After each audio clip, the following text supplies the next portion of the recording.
So I need to go to Dallas for a couple of days, and I decided why not make my life harder by renting this electric car and make a road trip more painful.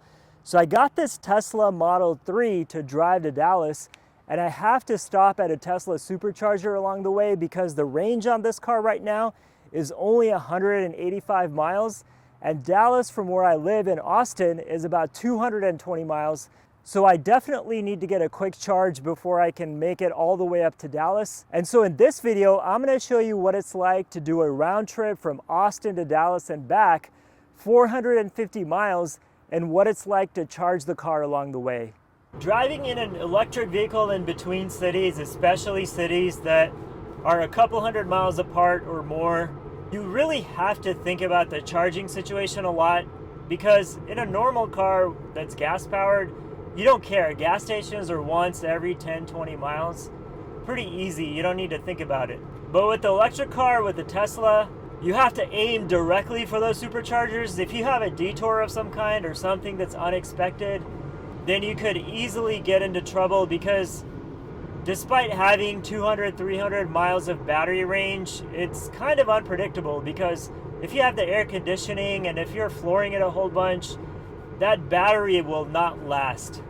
This is a 2023 Model 3, so it doesn't have the all-wheel drive, which is a lot more power, but this one is pretty quick, a little over 4 seconds to get to 60.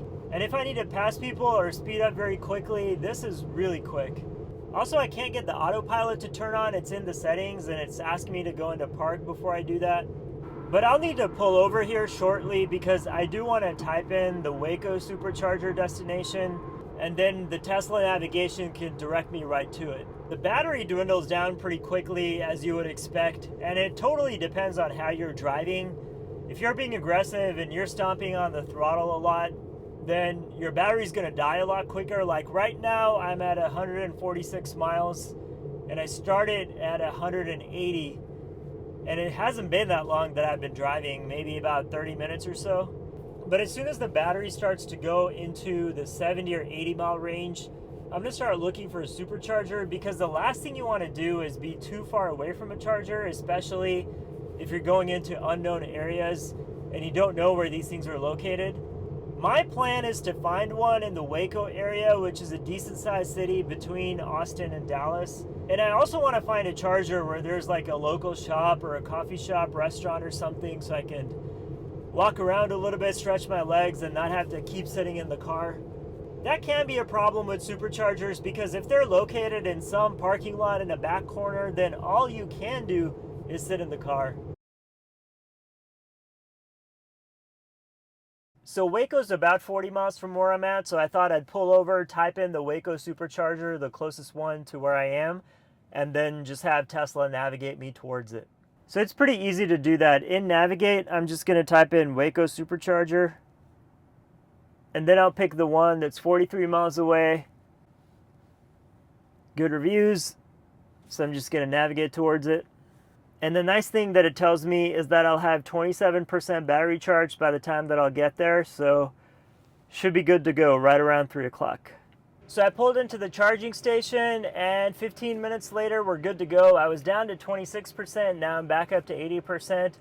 I'm actually surprised how quick it charged, and there was this nice little coffee shop that I went into, bought some water, hung out there for a bit. So Tesla really has made this super easy. This supercharging station was right off the freeway, right off the feeder, so I didn't have to go far away. And now I'm off to my destination in Dallas. This actually worked out better than I thought it would. It's easy to charge, back on the road in a few minutes. Dallas is not that far away. Just needed that one charge between Austin and Dallas. So I think with this whole charging infrastructure, and most importantly, how quick Tesla charges their cars, this is a much easier pill to swallow than even a few years ago. If there's even more chargers out there, which is the plan, obviously, this kind of a trip is pretty easy with Tesla. Bumper to bumper traffic every time I go from Austin to Dallas. Never a break. So I got to my destination smoother and easier than I was expecting in this Tesla. 32% battery life, so before I leave Dallas and head back to Austin, I have to recharge the battery again. No surprise there, but let's see what happens when I drive back to Austin in a couple days. All right, so I've been in Dallas for a couple days. Now it's time to head back home. Before I go home, I have to charge this Tesla back up again. And it's not going to make it all in one go because it's only going to charge it up to 200 some miles at 80%. But to make it home, I need to drive about 220 miles. So between Dallas and Austin, I'm going to find a place to stop and charge up. At this charging station, I have a gorilla that I'm staring at in front of me, and there's a car wash behind me. So not quite as fancy as the one that I stopped at in Waco with the nice coffee shop. So this is as good as it's gonna get in Dallas for now, at least. So one thing that I just got notified through the message on the Tesla is that if the battery was preconditioned, the charging would be faster. Because I didn't use the navigation to get to the charger, I missed out on this. But still, the battery's already up to almost 60%, so any minute now. The Tesla Model 3 is pretty good for road trips. It's got a lot of storage space in here. Got a battery pack in there, cup holders for water. Center console area is pretty big, lots of space. Put some paper towels in there, so I'm all set. So I've charged the battery back up to 80%. To make it all the way home to Austin, I need to stop at another charger. This one is an Abbott, which I already typed in for navigation. It's about an hour away. I'll get to about 40% battery life by the time I get there, but that charge should be enough to get me back home. So let's get the show on the road and head to Abbott. I like that you have so much power in the Tesla Model 3 that in traffic, especially on these long highway stretches, if you run into a group of slow cars and you need to get around them quickly, it's so easy to do that in this. It's so quiet and effortless. It's very easy to navigate around traffic and switch lanes and get up to speed. You don't even have to think twice about it. But if you're not careful, you could easily be going way over the speed limit, and especially because you don't have a speedometer in front of you.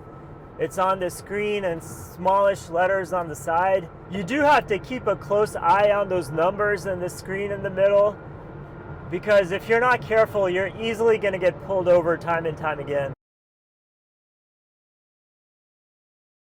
So I'm in Abbott now, charging up the car back to 80%. I have about 100 miles.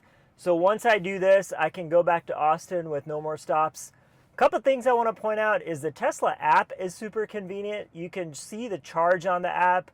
So if you want to walk around and go to the store, you can monitor the battery status on the app, which I love. And you can control stuff on the car, like lock the car, climate control, things like that. So the app is super well done. The second thing is I can never judge the right distance. Every time I back into one of these spots where I need to charge it, the charging cable is so short that I'm always missing it. So I have to repark a couple times to get close enough.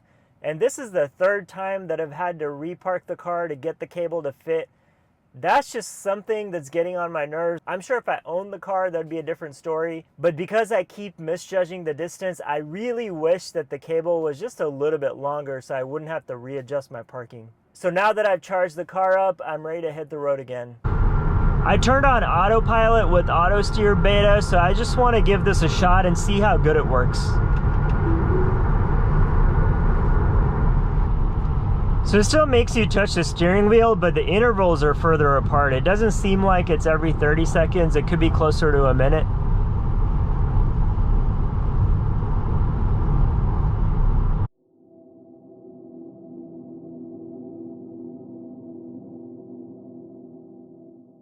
So Autopilot seems to work pretty good, but it's not something that I can really use. First of all, you have to keep touching the steering wheel every minute or so, and driving like this is so boring anyway that I would just completely fall asleep, and with me personally, Autopilot would be a disaster.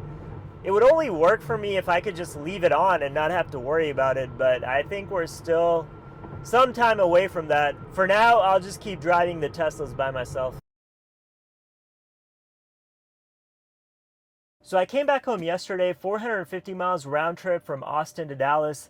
Overall, a much easier and smoother trip than I was expecting. I had to charge the car up 3 times, so $40 roughly that it cost me to do that. The car's been great. It was fast, easy, comfortable, very quick on the highways, and overall I enjoyed it, and this was much less of a hassle than I thought it would be. but it does take a lot of pre-planning to make sure that you get it right and you time it right with charging along the way. But there were a few things that annoyed me though about the whole trip. First of all, the Tesla Model 3 does have a lot of wind noise that was unexpected, and the quality didn't seem quite as great. This is a new car, a 2023, 16,000 miles. Maybe because it's a rental, things just felt not quite as tight and new as it should be. So that was disappointing. The seats are also comfortable and soft, but not quite as supportive. After sitting in here for so long, my lower back did start to get tired. It's not nearly as good as what I have in my Porsche or BMWs. So Tesla needs to work on their seats for sure. And then the battery dies a lot quicker than you think it would.